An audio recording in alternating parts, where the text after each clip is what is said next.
तेरा आज का संघर्ष कल के लिए गवाही बन जाएगा। आज का आंसू कल के लिए चंगाई बन जाएगा। बारिश से खेरे बे। प्रभु जी, हम धन्यवाद करते हैं वचन की सभा के लिए पिता परमेश्वर। प्रभु, आज ये वचन रखा है पिता इनके जीवन के लिए पिता, ये वचन इनके लिए आशीष भरा होने। प्रभु, ये वचन से इन्हें बातचीत कर पिता, जो वचन आपने दिए हैं पिता, ये वचन में फलवंत हो जाए, ये वचन में आगे बढ़ने पाए, ये वचन में आशीषित हो जाए। प्रभु, ये वचन 30 गुना 60 गुना 100 गुना फलवंत होने पाए पिता, ये वचन के अनुसार इनका जीवन बन जाए प्रभु जी, ताकि पिता हमारा जीवन आंसुओं से भर जाए। इनके पूरे परिवार, इनके बच्चों को पिता वचन के अनुसार चलने के लिए सहायता कर पवित्र आत्मा पिता परमेश्वर, और वचन में चलने में जो रुकावटें बाधाएं आ रही हो यीशु के नाम में दूर हो जाए, ताकि हम में पिता वचन बसे, और जब हम वचन के पीछे चलें आप हमें आशीषित कर सके। प्रभु, हम अपने जीवन में वचन को पहला स्थान देने वाले बन जाएं, ऐसे नहीं आशीषित करो पवित्र आत्मा द्वारा सहायता करके वचन में बने रहने वाले बन जाए। शुरू से लेकर अंत तक आप में बने रहने में आप पिता सहायता करें, जो वचन बोला जाएगा बोलने में और सुनने में भी आप इनकी सहायता करें, यही प्रार्थना करें। यीशु के नाम ये प्रार्थना मांगते हैं। Praise to Jesus. प्रभु, आप सबको आशीष दे। लगातार हम 1 तारीख से अलग अलग विषयों पर बात करते हुए आ रहे हैं, और बीच में वचन की सभाएं अलग से आ रही हैं, तो आप जरूर इन सारी वचनों को देखें टाइम निकाल कर। उस समय नहीं तो अभी 5:30 बजे पोस्ट होता है, तो अभी नहीं तो आप जब भी आप ऑफिस से आए, घर पे आए, आप जरूर सुन। परमेश्वर की योजना बड़ी है हमारी सोच से। हम जो सोचते हैं उससे कहीं अधिक बड़ा आशीष से हमें मिलने को होता है, लेकिन हमारी सोच जो है हमारी आशीषों को दबा देती है, हमारा विचार हमारी आशीषों को दबा देता है। हालेलुया। क्योंकि आपका अंगीकार ही आपको क्या देगा? फलवंत करेगा, आपको चंगाई दिलाएगा। तो जब अपने मुंह को छोटा करते हैं ना, तो आशीष से उसी प्रकार बन जाए। इसलिए कहता बड़ा सोच बड़ी मांग। हालेलुया। मैं कह रहा हूं प्रभु आपको बड़ी आशीषों का वारिस बनाने जा रहा है, और साथ में आपके परिवार को भी बढ़ा रहा है, आपके बच्चों को भी फलवंत कर रहा है। कब? जब आपका सोच, जब आपका विश्वास बड़ा रहेगा, जब परमेश्वर के ऊपर भरोसा रखेगा। परमेश्वर हमारी सोच से अधिक देने वाला परमेश्वर है। यिर्मयाह 29 अध्याय के जब हम 11 वचन को देखेंगे, क्योंकि यहोवा की यही वाणी है कि जो कल्पनाएं मैं तुम्हारे विषय में करता हूँ उससे मैं जानता हूँ वे हानि की नहीं वरन कुशल की है, और अंत में मैं तुम्हें आशीष दूंगा और तुम्हारी आशा को पूरी करूंगा, और अंत में तुम्हें आशा की बात दूंगा। अंत में हमारी आशा को परमेश्वर पूरा करेगा। कौन सी आशा? जो आपने मन में ख्वाहिश रखे हैं, अपनी मन की इच्छा, वो प्रभु आपकी आशा को पूरी करेगा जब आप वचन के पीछे चले।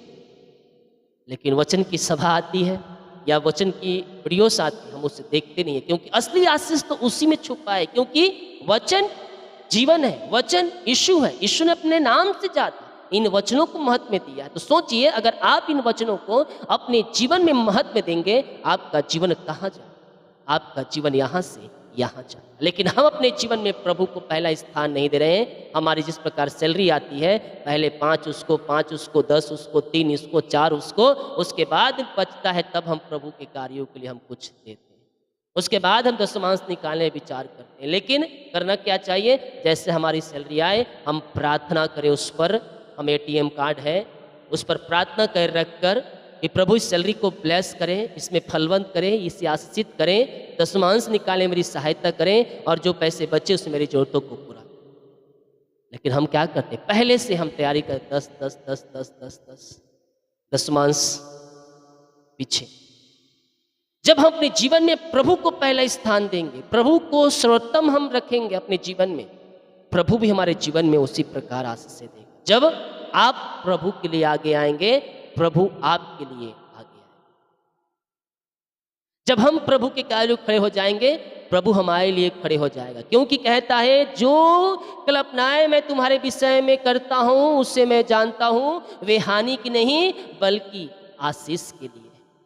हालेलुया। कई बार हमारी जिंदगी उस रास्ते से जाती है जहां हमें कुछ समझ नहीं आती। कई बार हमारा लाइफ वहाँ पहुँच जाता है जहाँ हमें कुछ भी समझ नहीं होता है, क्या करें क्या ना करें और क्या करें, हमें कुछ भी समझ ना आता है, ना काम होता है ना प्रार्थना जवाब दे। उस समय लगता है कि अब हमें क्या करना चाहिए, ना हमारा काम सफल होता है। जब हम स्वर्ग की ओर लगाते हैं, स्वर्ग से कोई उत्तर नहीं, सुनसान, कोई भी वहाँ से आवाज़ नहीं। अब ऐसा लगे कि हम सब अब क्या करें भाई, क्या नहीं करें, कुछ समझ में नहीं आ रहा है। लगता है ऐसे जैसे सब दरवाजे बंद हो चुके। हमें लगता है कि हमारे जो रास्ते हैं वो बंद हो चुके हैं, लेकिन परमेश्वर हमारी योजनाओं को उस समय तैयार कर। पर परमेश्वर क्या कहता है, मैं जानता हूँ मेरी योजनाएं क्या है तेरे। हम जब जहाँ देखें रास्ते बंद, आसमान की ओर लगाएं, वहाँ से उत्तर नहीं, काम पे जाएं, काम सफल नहीं, लेकिन परमेश्वर कहता है जो योजनाएं मैं तेरे लिए बना रहा हूँ उसे मैं जानता हूँ। वो योजनाएं भलाई की है, आशा की है, और भविष्य में हम उसकी तरह आशीष पाएंगे। हालेलुया। ये 3 महीना 6 महीना वचन के अनुसार चलकर पीछे हटने वाले लोग के लिए नहीं है। जो हमेशा उस पर डटे रहते हैं, वचन को अपने हृदय पटिया पर लिख के रहते हैं और अंतिम क्षणों तक विश्वास योग में रहते हैं, उनका आज का संघर्ष कल के लिए गवाही बन जाएगा। उनका आज का आंसू कल के चंगाई में बदल जाएगा। उनका आज का दुख कल के लिए आनंद में बदल जाएगा। उनका आज का घटी कल में बहुत्रीय कांड ठहर जाएगा। कब ठहरेगा? जब तुम अपने जीवन में प्रभु को पहला स्थान तुम देगा। लेकिन नहीं, हम अपने मन से काम करते हैं।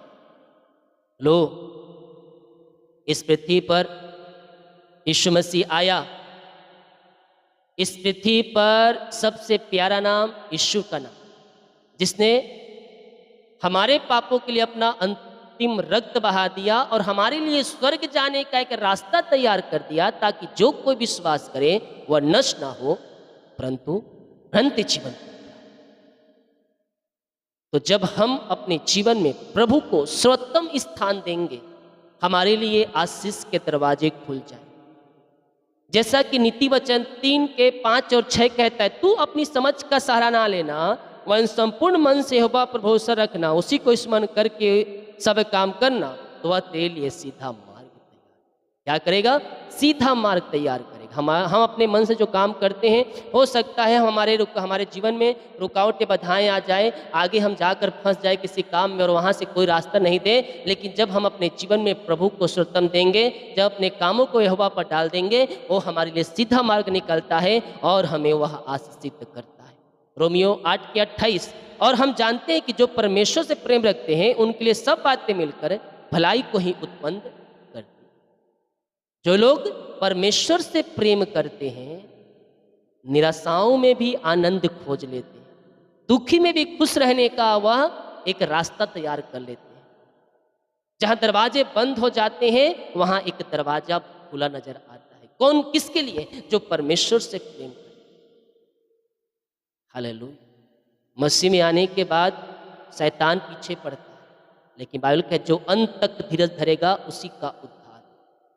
जब हम एक शैतान के राज से निकलकर जब हम परमेश्वर के राज में प्रवेश करते हैं, शैतान बुखला जाता है, पीछे पड़ जाता है। आप, अरे ऐसा कैसा हो गया, मेरे राज से निकलकर यहां जा रहा है, और आपके पीछे पड़ जाए। उसके पास जितने हथियार होगा वो सब आपके ऊपर वार करेगा।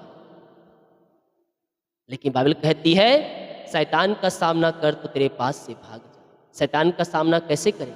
लाठी तलवार से, भाले से नहीं, वचन की तलवार को लेकर, विश्वास के ढाल को लेकर खड़े हो जाओ और उसके जलते हुए तीरों को तुम बुझाओ। कब खड़े हो जाओ?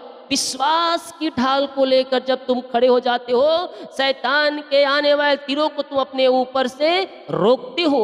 वचन पर चलो। ये कोई मामूली वचन नहीं, ये जीवन देने वाला वचन, ये जीवित वचन है। अल्फा ओमेगा, आदि अंत, ये वचन जीवित है। और जब इस वचन को अपना ढाल बनाते हो, तो सचमुच आपका ढाल बन जाता है।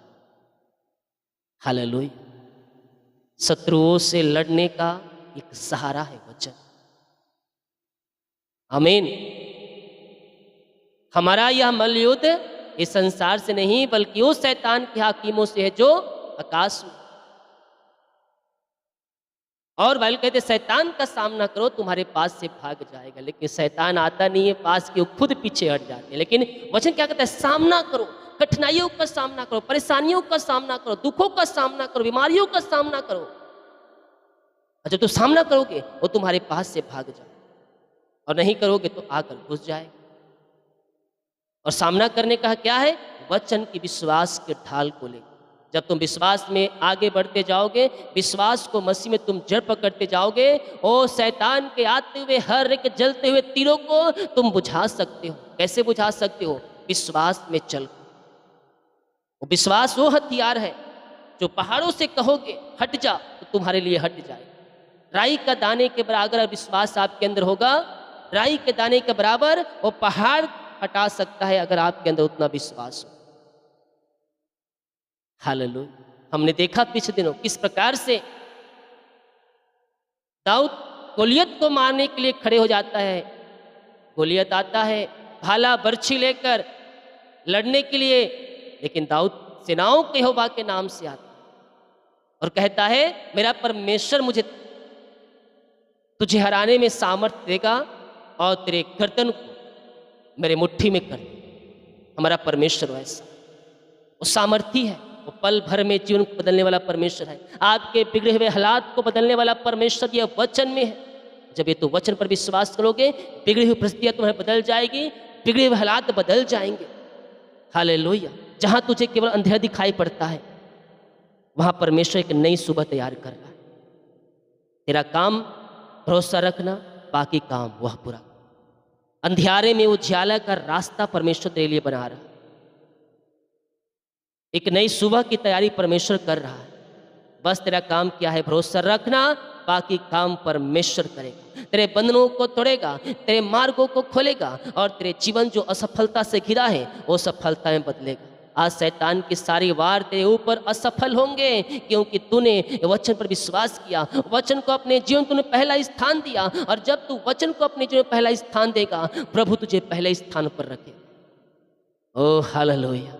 वो चाहे पढ़ाई में हो, चाहे नौकरी में हो, जीवन के क्षेत्र में किसी प्रकार क्यों ना हो, जब घर में तुम पहला स्थान दोगे, तुम्हारा घर हरा भरा रहेगा, फलवंत रहेगा, आशीषित रहेगा, और तुम्हें परमेश्वर बढ़ाता चला जाएगा। पिता इन सारे भाई बहनों को आशीष करते हैं आपके नाम से। जो वचन आपने दिया, इस वचन के द्वारा इन सबों को आशीषित कर, फलवंत कर, ब्लेस कर पिता। और ये वचन में विश्वास में आगे बढ़ने वाली हो जाए। ये वचन के ढाल को लेकर शत्रु का सामना करने वाली हो जाए, दुश्मनों का सामना करने वाली जाए, ताकि उनका गढ़ ढह जाए आपके नाम से। इस वचन के द्वारा इन सबों को आशीष कर, 30 गुना, 60 गुना, 100 गुना फलवंत कर, और अपनी बड़ी आशीष से नमस्कार। आज के उपास प्रार्थना में इन सबों को ब्लेस किया, आशीष किया। धन्यवाद। यीशु के नाम ये प्रार्थना मांगते हैं, आमीन। हालेलुया। प्रभु आप सबको आशीष दे। 6:10 में अभी प्रार्थना आएगा, आप उसे जरूर देखिए। सभी को जय मसीह की। God bless you all.